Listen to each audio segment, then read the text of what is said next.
데에서 하나님께서는 우리에게 두 가지를 이야기해 주시고 계십니다.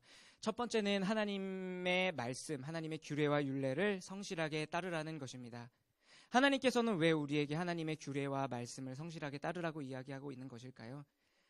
본문 말씀은 신명기 말씀인데 가나안으로 향하고 있는 이 백성들에게 하나님께서는 왜 말씀을 신실하게 따를 것을 요구하고 계신 것일까요? 하나님께서는 이스라엘 백성, 그러니까 이집트에 붙잡힌 바 되었던 이스라엘 백성을 구원해내셨습니다. 바로 이런 의미죠. 얘들아, 너희가 옛날에는 이집트의 종 되었기 때문에 이집트의 말씀 듣고 이집트의 말씀대로 살아내었는데, 이제 너희가 이집트의 종이 아니라 나의 종이 되었으니, 나의 백성이 되었으니 나의 말을 듣고 나의 백성답게 살아내거라. 그래서 하나님께서는 이스라엘 백성에게 하나님의 말씀으로 살아낼 것을 요구하고 계신 것입니다. 너희는 이제 이집트의 종이 아니다. 그리고 아수르의 종도 아니고 바벨론의 종도 아니고 로마의 종도 아니고 의왕의 종도 아니고 평촌의 종도 아니고 안양의 종도 아니고 나의 종이니 나의 말씀을 듣고 살거라. 너희는 나의 종, 나의 백성이다. 라고 이야기하고 있는 것이죠.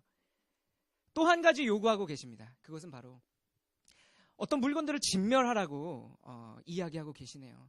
하나님께서는 왜 어떤 물건들을 진멸하라고 이야기하고 계신 것일까요?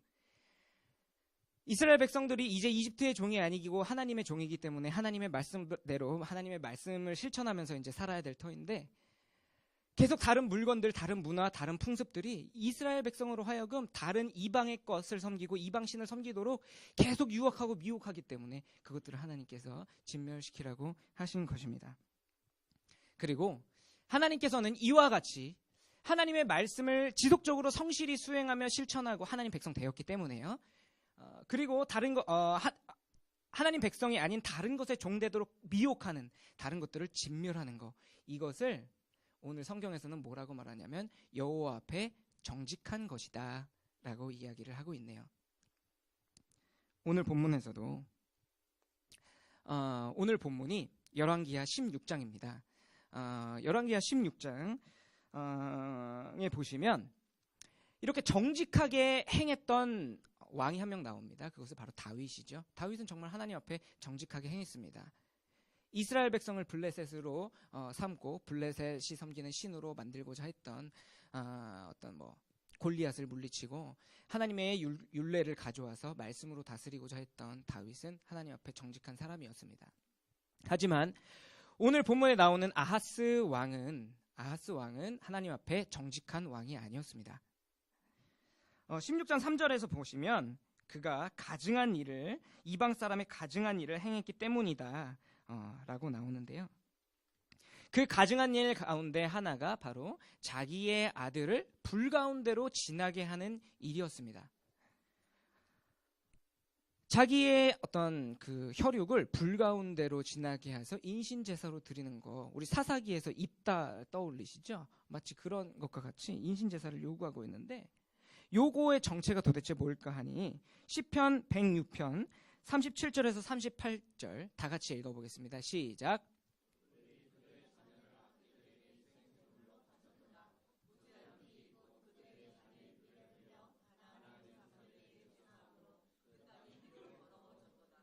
네, 그렇습니다. 인신제사, 자신의 아들들을 제사로 바치는 것은 하나님의 풍습이 아니었습니다. 하나님은 이것을 금지하고 계시죠. 하지만 아하스는 하나님의 말씀이 금지하는 이것, 이방 사람이 행하라고 하는 이것을 지금 행하고 있는 것입니다. 곧 말씀대로 행하지 않고 다른 이방신에게로 지금 인도를 하고 있는 거죠. 그래서 아하스는 하나님 앞에 정직한 사람이 아니었던 것입니다. 또 한 가지가 나옵니다. 그것은 작은 산이나 푸른 나무 안에서 제사를 지냈다고 아하스가 그렇게 나오는데요. 그럼 푸른 나무나 작은 나무 아래서 하는 건 도대체 뭐였을까 하니 신명기 12장 1절 2절 다 같이 한번 보겠습니다. 시작.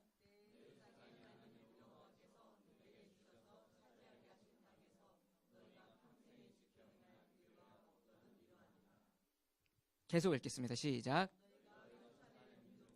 그들의 신들을 섬기는 곳은 높은 산이든지 작은 산이든지 푸른 나무 아래든지를 막론하고 그 모든 것을 너희가 마땅히 파멸하며, 네, 푸른 나무 아래, 작은 나무 아래, 큰 나무 아래, 이곳은 뭘 하는 곳이었냐면요, 바로 이방신들을 섬기는 곳이었습니다. 그러므로 이스라엘을 대표하는, 이스라엘을 이끄는 지도자인 이 왕은 푸른 나무 아래를 파멸시켜야 했던 것이죠. 왜냐하면 이방신들을 파멸하고 말씀을 흥왕하게 하는 것, 이것이 바로 이스라엘의 임무였기 때문에요. 하지만 지금 아하스는 이런 것들을 파멸하지 아니하고 오히려 여기서 제사를 지내고 있네요.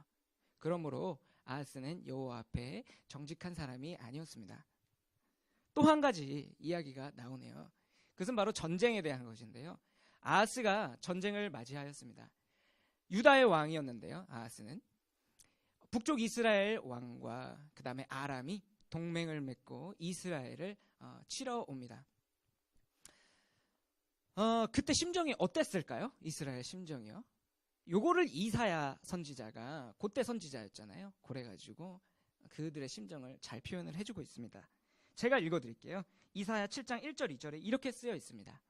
우시아의 손자여 요담의 아들인 유다의 아하스 왕 때에 아람의 르시논과 르말리아의 아들 이스라엘의 베가 왕이 올라와서 예루살렘을 쳤으나 능히 이기지 못하니라. 어떤 사람이 다윗의 집 앞에 알려 이르되 아람이 에브라임과 동맹하였다 하므로 왕의 마음과 그 백성의 마음이 숲이 바람에 흔들림같이 흔들렸더라. 예. 적이 쳐들어온다는 소식을 아하스 왕이 들었을 때 이스라엘 사람들, 그리고 아하스 왕은 숲이 바람에 흔들림과 같이 흔들렸더라. 저는 요 말씀을 조금 이렇게 잠시 묵상을 해봤어요. 그래서 저의 이렇게 상황과 빗대어봤는데, 제가 경기도 파주 문산에 있는 부대에서 포병으로 근무를 했었거든요. 그래서 저희 부대는 파주 문산에 있기 때문에 북한과 아주 가까웠습니다.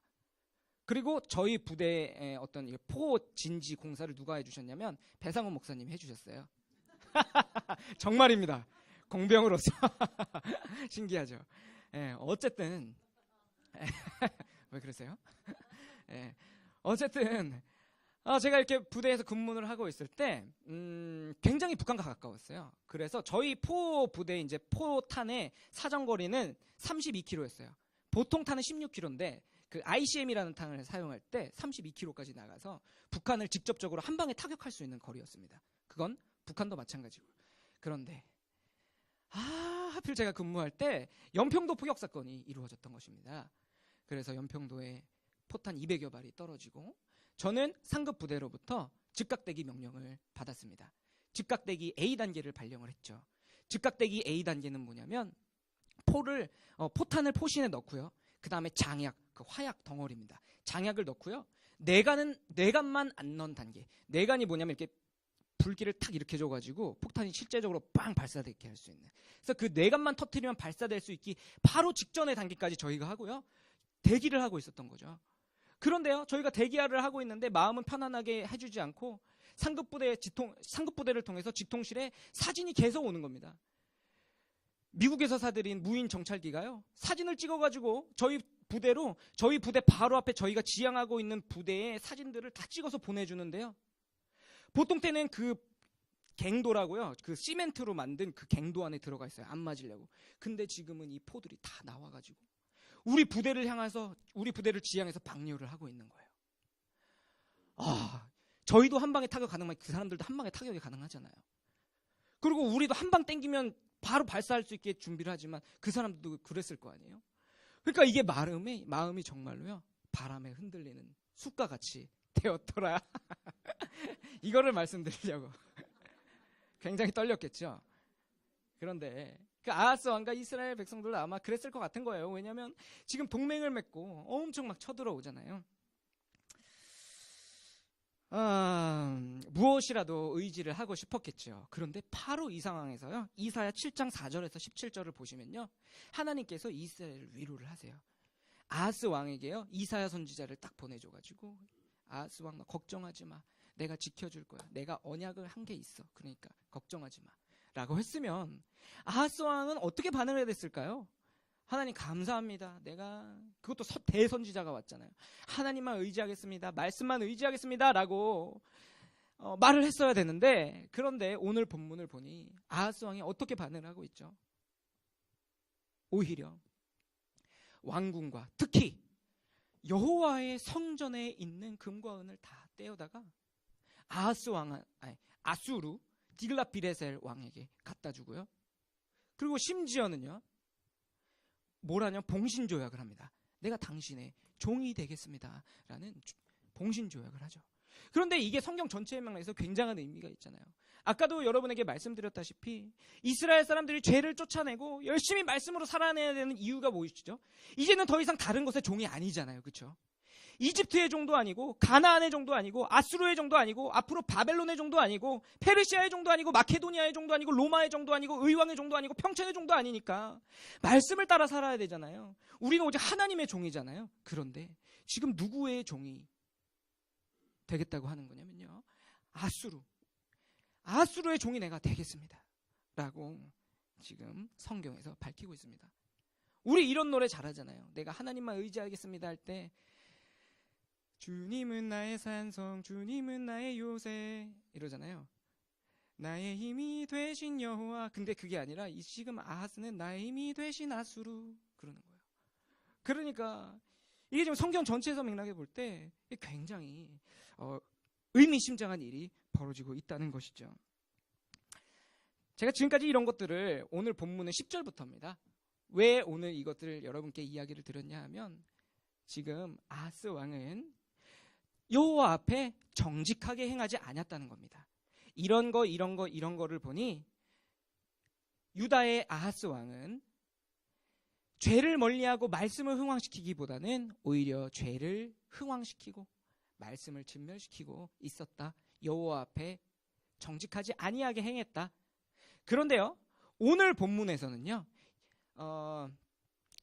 아하스 왕이 성전 개조를 해요.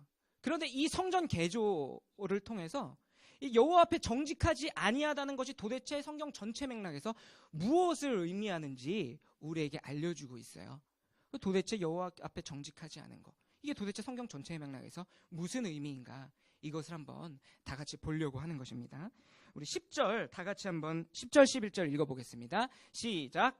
아하스 왕이 아수르의 왕 디글랏비레셀을 만나러 다메섹에 갔다가 거기 있는 제단을 보고 아하스 왕이 그 제단의 모든 구조와 제도의 양식을 그려 제사장 우리아에게 보냈더니 아하스 왕이 다메섹에 돌아오기 전에 제사장 우리아가 아하스 왕이 다메섹에서 보낸 대로 모두 행하여 제사장 우리아가 제단을 만든지라. 네, 아하스 왕이 디글랏빌레셀을 만나러 갑니다. 왜 만나러 갔을까요? 성전에 있는 금은을 갖다 주니까 이 디글랏빌레셀 왕이 올라와서 다메섹에 가서 아람 군대를 쳐부시고 아람 왕 르신을 처단을 합니다. 그리고 나서 봉신 조약을 맺었잖아요. 그러니까 이 유다의 왕 아하스가 감사 인사, 정상회담 비슷한가요? 어떤 가신으로서 자신이 주인으로 섬기고 있는 이 나라에 인사를 하러 간 것이죠. 그런데 성경이 참 여기서 특이한 것이 나옵니다. 말이 안 되는 거예요. 여기서 지금 정상회담을 하러 갔으면 여기서 회의한 내용이 나와야 되는 거잖아요. 그렇죠? 회의 내용은 무엇이다. 막 그러면서 얼마나 바치기로 했다더라. 1년에 얼마나 바치기로 했다더라. 이런 것이 나와야 되는데 그런 게 나오지 않고 지금 제단 이야기가 갑자기 등장하고 있는 것이죠.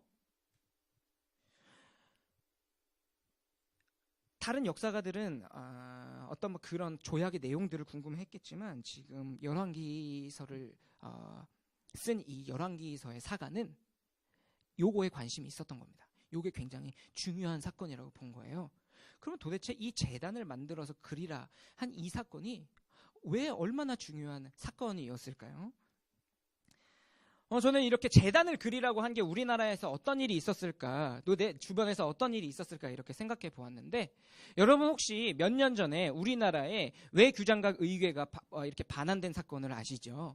그 규장각 의궤에 뭐가 들어가 있었냐면요, 우리나라의 어떤 왕궁에서 이루어지는 결혼식이든지 아니면 어떤 그 사람을 어떤 관직에 올릴 때 행하는 모든 어떤 예의 범절 규례, 그리고 그때 입는 옷, 그때 취하는 대열, 그리고 그때 취하는 어떤 여러 가지 것들을 그림으로 그려가지고 이제 해놓은 건데, 그게 빼앗겼다가 다시 돌아온 거예요. 그런데 이걸 돌아온 게 우리나라에서는 굉장히 가치 있는 것으로 여겼죠. 아니, 왜 이 그림을 왜 이렇게 가치 있는 것으로 우리는 여겼을까요? 여러 이유가 있겠지만 그 중에 하나로 바로 우리 민족의 어를 나타내기 때문이겠죠. 우리 민족이 무엇을 좋아하며 무엇을 싫어하고 무엇을 중요하게 여기고 무엇을 중요하게 여기지 않는지 그 그림을 통해서 우리 민족들의 정체성을 보여주기 때문에, 우리의 어를 보여주기 때문에 그것을 굉장히 가치 있는 것으로 여겼던 것입니다. 제가 여러분에게 이야기하고 싶었던 것은 무엇이냐면요, 여기서 이 그림을 그려 보낼 때 물론 아하스 왕은 그냥 그림을 그려 보낸 것입니다. 하지만 이 그림이 들어와서 그것이 본따서 형상으로 만들어질 때는 그냥 모양만 들어온 것이 아니라 다메섹의 정체성과 다메섹의 얼이 들어왔다는 것이죠. 그러면 아하스는 이것을 왜 그려서 보낸 걸까요? 막 이렇게 아름다웠기 때문일까요? 아니면 여호와의 말씀대로 규례를 집행하는 것이, 번제단을 이렇게 만드는 것이 너무나도 복잡하고 어려워서 그랬던 것일까요? 18절에 아주 중요한 단서가 나오는데요, 그것은 뭐라고 써 있냐면 이렇게 써 있습니다. 아수르 왕을 두려워하기 때문이다. 그래서 아수르의 방식을 그림으로 그려서 보냈다. 이런 식으로 이제 표현이 되는데요. 이게 원어로 보면 되게 재밌습니다. 원어로는 아수르의 왕의 얼굴 앞에서 이것을 옮겼더라. 뭐 이런 식으로 나와 있어요. 아수르 왕의 얼굴 앞에서 했다. 예를 들면 이런 거죠. 제가 지금 누구의 얼굴 앞에서 설교를 하고 있나요? 이게 하나님 얼굴 앞에서 하면 좋은데.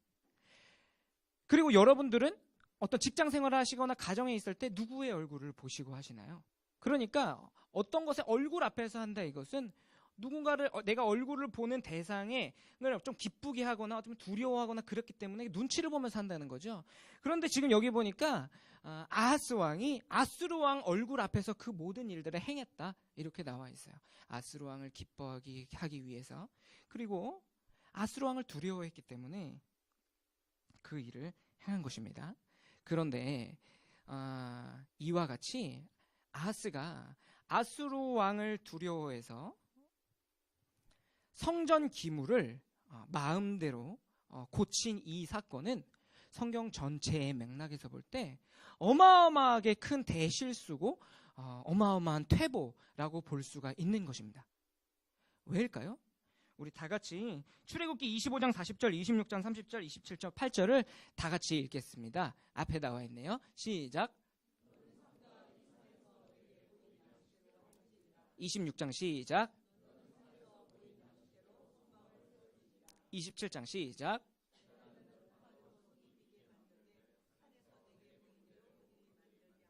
네, 성막은 어떻게 만들어야 됐을까요? 산에서 하나님이 보인 대로, 하나님의 말씀과 하나님의 규례대로 그것이 성막이 100% 만들어졌어야 됐던 것이죠.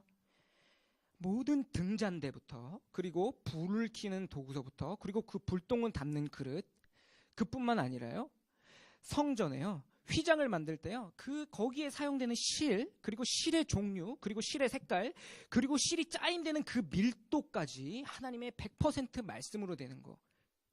그리고 우리가 배 목사님 주일 설교할 때 들었잖아요. 우리 뭐에 대해서 배웠었죠? 야긴과 보아스에 대해서 배웠죠. 성전 앞에 있는 그 큰 기둥이 바로 야긴과 보아스였는데, 이 큰 기둥 두 개는 신기하게도 건물을 받치는 기능을 하지를 않았다는 거예요.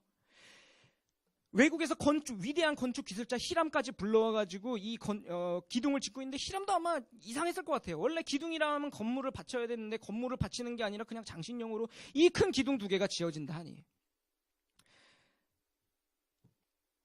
말씀드리고자 하는 것은요, 우리의 상식에서 어긋난다 할지라도요, 성전은 그 아주 작은 실의 짜임, 거기서부터, 그리고 거기 있는 여러 기물에서부터, 그리고 거기서 일하는 방식에서부터, 그리고 일하는 사람들이 입는 장신구와 어떤 의복, 그리고 성전 전체를 구성하는 큰 장막과 그리고 기둥까지 하나님의 말씀으로 되지 아니한 것이 없는 것, 모든 것이 100%, 순도 100%의 말씀으로 지어지는 것이 바로 성막이요, 성전이었다는 것이죠.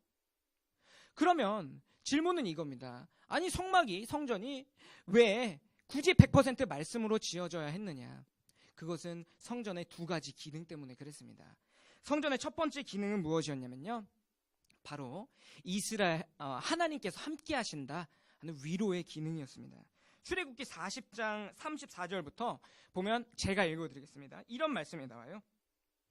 구름이 회막에 덮이고, 성막입니다. 구름이 회막에 덮이고 여호와의 영광이 성막에 충만함에 모세가 회막에 들어갈 수 없으니 이는 구름이 회막 위에 덮이고 여호와의 영광이 성막에 충만함이었으며, 구름이 성막 위에서 떠오를 때에는 이스라엘 자손이 그 모든 행진하는 길에 앞으로 나아갔고, 구름이 떠오르지 않을 때에는 떠오르는 날까지 나아가지 아니하였으며, 낮에는 여호와의 구름이 성막 위에 있고 밤에는 불이 그 구름 가운데 있음을 이스라엘의 온 족속이 그 모든 행진하는 길에서 그들의 눈으로 보았더라. 이스라엘 백성은요, 이집트에서 나왔습니다. 그리고 가나안으로 가고 있었습니다. 그렇지만 이 과정은 정말 쉬운 일이 아니었죠. 이집트의 백성들이 뒤에서 쫓아오다가 수장되어지긴 했지만 또 언제 이집트 백성들이 쫓아올지 모르잖아요. 그뿐만이 아니죠. 광야에서 생활할 때 먹는 것과 마실 것에 대한 걱정이 이들에게 언제나 있었다는 거 여러분 잘 아시죠?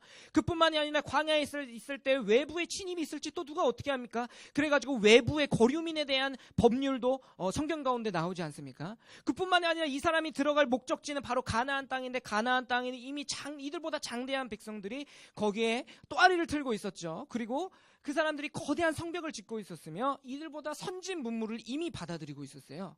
그러니까 이 사람들은 의지할 것이 필요했던 것인데, 그때마다 이 사람들이 무엇을 받습니까? 바로 성막을 받던 것이죠. 거기에서 성막에서 구름 기둥이 나오고 불 기둥이 나올 때, 우리를 이집트에서 인도해내신 하나님께서 여전히 함께하고 계시는구나, 우리가 저 땅에 들어갈 수 있구나 라는 것을 알고 그 불기둥 구름 기둥과 함께 행진하였다는 것이죠. 이 성막이 살아계신 하나님을 상징했기 때문에 이 성막은 100% 순도 100%의 말씀으로 되어 있었어야만 했습니다. 또 한 가지 좀 더 중요하고 근본적인 목적, 그 기능이, 성막의 기능이 있습니다. 그것은 바로 모범이었죠. 이스라엘 백성들은 이집트에 나와 가나안으로 가고 있었습니다. 이집트에서 나와 가나안으로 가고 있을 때 이들의 목적은 무엇이었을까요? 우리 아까 봤었죠? 바로 죄들을 진멸시키고 그것을 하나님의 말씀으로 채워나가는 것이 이들의 목적이었습니다. 그래서 여호수아 1장 6절에서 9절에서는 이렇게 말씀하고 계시잖아요. 강하고 담대하라, 강하고 담대하라, 강하고 담대하라, 3번씩이나 이야기를 하고 계신데, 무엇에 강하고 담대하라 이렇게 이야기를 하고 계신가요? 바로 하나님의 율례를 지키고 하나님의 말씀을 따라 사는 일에 너희가 강하고 담대하라, 강하고 담대하라, 강하고 담대하라 거듭 이야기를 하고 계신 것입니다. 이스라엘의 목적이 하나님의 말씀을 흥왕케 하는 것, 그런데 그것의 모범이, 그것의 모델하우스가 바로 성막이었던 것이죠. 성막은 모든 것이 다 100% 말씀으로 운영되어지는 것이었습니다. 그들은 성막을 보면 하나님이 거주하시는 곳은 바로 이런 곳이구나. 우리가 가나안 땅을 점령하여 하나님의 나라, 하나님의 주권이 인정되어지는 곳, 하나님의 말씀으로 운영되어지는 것을 만들어야 할진데, 우리가 만들어야 할 가정, 우리가 만들어야 할 나라 는 바로 성막과 같은 곳이구나 라는 것을 성막을 통하여 이스라엘 사람들이 배울 수 있었다고 합니다. 그렇기 때문에 성막은 순도 100%의 말씀으로 되어 있었다야 하는 것이죠.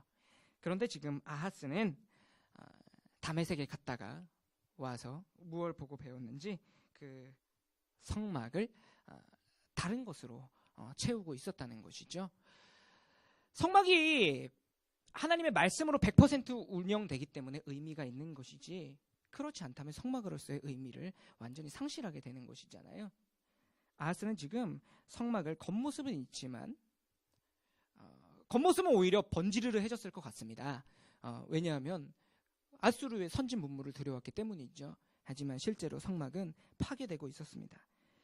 아하스가 한 일이 조금 더 구체적으로 나오는데요. 우리 12절부터 15절까지 다 함께 읽어보도록 하겠습니다. 읽겠습니다. 시작. 왕이 다메섹에서 돌아와 제단을 보고 제단 앞에 나아가 그 위에 제사를 드리되 자기의 번제물과 소제물을 불사르고 또 전제물을 붓고 수은제의 짐승의 피를 제단에 뿌리고 또 여호와의 곧 성전 앞에 있던 놋제단을 새 제단과 여호와의 성전 사이에서 옮겨다가 그 제단 북쪽에 그것을 두니라. 아하스 왕이 제사장 우리아에게 명령하여 이르되 아침 번제물과 저녁 소제물과 왕의 번제물과 그 소제물과 모든 국민의 번제물과 그 소제물과 전제물을 다 이 큰 제단 위에 불사르고 또 번제물의 피와 다른 제물의 피를 다 그 위에 뿌리라. 오직 놋제단은 엿줄 일에만 쓰게 하라. 아하스가 다메섹에서 회담을 마치고 돌아옵니다. 그 회담에서 돌아오자 자신이 명령한 우리아에게 명령한 제단이 그대로 있자 마음이 흡족했는지 수훈제 곧 화목제를 드립니다.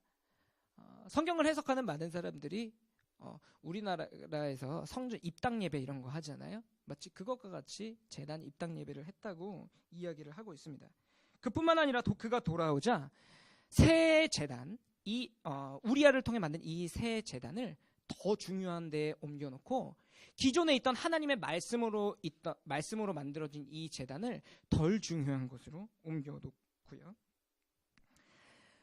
그렇게 되자 아마 그곳은 외관상으로는 되게 그럴싸하게 보였을 것 같아요. 아까 말씀드린 그 이유 때문에요. 그런데 여러분, 우리가 모두 다 너무 잘 알고 계시잖아요.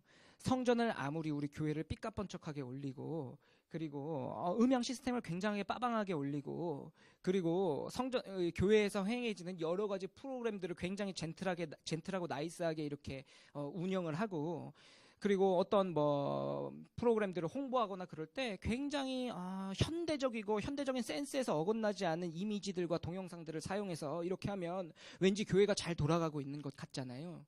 그런데 그게 아니잖아요. 거기서 말씀이 빠지면 아무것도 아닌 거잖아요. 지금 아하스가 그렇게 하고 있는 겁니다. 마치 사무엘이 이렇게 말했잖아요. 사무엘아 15장 22절에서 사무엘이 이르되 여호와께서 번제와 다른 제사를 그의 목소리를 청종하는 것을 좋아하신 같이 좋아하시겠나이까. 순종이 제사보다 낫고 듣는 것이 순종의 기름보다 나으니. 이렇게 말을 했잖아요. 당연하지 않습니까? 제사가 언제 의미가 있습니까? 그 제사가 하나님의 말씀대로 되어질 때 제사가 그때야 의미가 있는 거죠. 왜냐하면 제사라면 하나님을 기쁘시게 하기 위함이니까. 그런데 이 제사가 하나님의 말씀대로 되지 아니하면 그것은 제사가 아닌 것입니다. 그런데 아하스가 지금 그것을 하고 있는 것입니다. 번지르르한 제단을 들고 왔지만 아수르, 그 당시에 세계 최강의 국가에서 유행하고 있는 최신식 유행하고 있는 종교 제도를 최첨단을 달리고 있는 종교 시스템을 들고 왔지만 사실은 그것은 말씀에서 어긋나 있다면 아무것도 아닌 것이죠. 아하스는 더 나아갑니다. 자기만 이렇게 한 것이 아니라요. 누구의 재물을 전부 다 그 제단에 올리고 있죠? 온 백성의 재물을 그 제단에 올리고 있는 것입니다. 여러분, 원래 있던 제단은 어떤 곳이죠? 대속죄 이래 모든 백성들이 자신의 죽음을 대신할 재물들을 제단 앞에 가지고 와서 거기서 자신이 머리로 범죄하였다면 목을 각을 뜨고 자신이 손으로 범죄하였다면 동물의 다리를 각을 떠서 그 각을 뜰 때 나오는 모든 피를 자기가 다 뒤집어 써서 이 범죄, 이 진멸이 내가 당할 죽음임을 인식한 뒤에 여호와의 말씀으로 만든 그 제단, 내 귀퉁이에 있는 뿔에 피를 바르고요. 여호와의 말씀에 자신의 진멸을 다 집어넣는 거. 여호와의 말씀에 자신의 진멸을 다 집어넣는 거. 이것이 바로 제단이었죠. 그제서야 백성은 대제사장을 대표로 살아계신 하나님의 현현, 하나님의 말씀 앞으로 나아갈 수 있는 기회를 얻는 것입니다. 그래서 우리가 예수 그리스도의 죽음을 각이 뜨인 죽음이라고 이야기를 하잖아요. 각이 뜨인 그 사랑, 주의 십자가 사랑. 우리가 머리로 범죄했기 때문에 예수님은 머리가 각이 뜨이고요. 우리가 손으로 범죄했기 때문에 예수님은 손이 각이 뜨이고 온몸이 각이 뜨여 제단에 들어가심. 그런데 그 제단이 누구의 심판입니까? 바로 여호와의 말씀으로 되어 있었기 때문에 여호와의 말씀 앞에 우리가 각이 써야만 했던 것이죠. 이 성막은 다른 말로 회막이라고 부르는데요. 회막, 곧 영어로 하면 미팅 플레이스. 우리가 누구를 직면하고 누구를 만나게 되나요? 여호와의 말씀, 우리의 죄와 우리의 전 존재가 여호와의 말씀을 만나게 되는 곳. 그런데 지금 이스라엘 백성은 이 아하스 왕 때문에 누구의 말씀, 누구의 어를 만나게 됩니까? 다메섹과 아수르의 얼, 다메섹과 아수르의 말씀을 앞에 두고 자신이 제물을 바치고 예배를 하고 있는 것이죠. 그러므로 이 아하스 때 성막의 의미, 곧 하나님의 말씀 앞에 만난다는 이 성막의 의미는 완전히 상실되었습니다.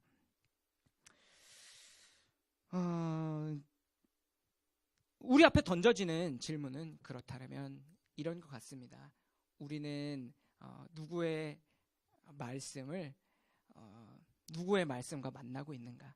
하나님께서는 우리 개인을 전부 다 성전이라고 이야기하셨는데요. 우리는 누구의 말씀 앞에 서 있나요? 우리는 누구의 종일까요? 이집트의 종도 아니요, 다메섹의 종도 아니요, 저기 바벨론의 종도 아니고 로마의 종도 아니고 현재 우리가 살고 있는 이 동네의 종도 아닌 하나님의 종이기 때문에 하나님의 말씀 앞에 서라, 이렇게 말씀하고 계신데 우리는 누구의 말씀을 만나고 있나요? 한번 생각해 볼 필요가 있을 것 같습니다. 요약하겠습니다. 아수르에게 은혜를 입은, 아수르에게 구원을 받은 이 아하스 왕은 여호와 앞에 정직하지가 못했습니다. 왜냐하면 말씀을 흥왕시키지 않고 오히려 이방신을 흥왕시켰기 때문입니다. 그리고 아수르를 흥왕시켰기 때문입니다. 이 아하스하고 그리고 우리는 굉장히 비슷한 상황 안에 처해 있는 것 같습니다. 아하스도 넘실넘실대는 이방의 문화와 이방의 관습과 이방의 풍습 가운데 있었습니다. 또 우리가 잘 알고 있던 사람, 가나안에 있었던 우리 여호수아도 이방 문화와 이방 풍습과 이방 관습 가운데 있었고요. 또 우리 또한도 이 세대의 이방 문화와 이방 풍습 가운데 서 있다는 것은 비슷한 맥락인 것 같습니다. 하지만 또 한 가지 우리가 비슷한 것이 있는 것 같습니다. 그것은 그들의 소명과 사명 그리고 임무였습니다. 아하스 왕 또한 이스라엘의 왕으로서 죄들을 진멸시키고 말씀이 아닌 다른 것으로 자꾸만 우리를 이끌어가는 여러 가지 것들을 진멸시키고 하나님의 말씀이 풍성하게 되어지는 역할, 곧 성전 건축자로서의 역할을 이 아하스가 가지고 있었네요. 뿐만 아니라 가나안 안에 있었던 여호수아도 넘실대는 이방 문화와 이방 풍습 가운데에 똑같은 임무를 가지고 있었죠. 바로 성전 건축의 임무입니다. 그와 마찬가지로 우리 또한 이 넘실대는 이방 문화와 이방 풍습 가운데에 하나님의 말씀을 풍성하게 해내는 임무를 우리도 부여받은 것 같습니다. 바로 성전 건축의 의미이죠. 그런데 성전 건축을 이 문화에서 우리가 실현하려고 할 때 제가 묵상할 때 두 가지 어려움이 있는 것 같았습니다.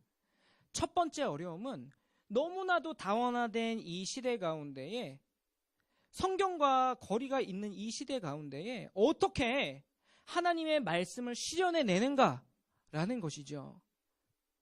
성경과 우리는 적어도 몇천 년의 간격이 있는데 성경에서 오늘날 문화 가운데 말씀을 실현해내는 방법을 우리에게 가르쳐주지 않는다는 것입니다. 그래서 기독교 윤리학을 연구하는 많은 사람들이 성경은 우리에게 원리를 가르쳐주고 그 원리에 입각해 이 세상 가운데에서 이 문화를 말씀으로 다스리는 것이 바로 우리가 부름받은 사명이다라고 이야기를 합니다. 또 한 가지 어려움은요, 말씀을 실현해내려고 하고 성전을 이 문화 가운데서 구현해내려고 할 때 다메섹과 아수르의 실제적인 그리고 구체적인 현실적인 압박을 우리가 받는다는 것이죠. 그것이 경제적인 압박이든 그것이 사회적인 압박이든 그것이 지적인 압박이든 우리가 그런 압박을 받는다는 것입니다. 그런데 그럼 도대체 이런 압박 가운데서 어떻게 할까 할 때 우리에게 모범이 되어준 사람이 한 사람이 있더라고요. 예수님 말씀하실 줄 알겠지만 예수님은 아니고요.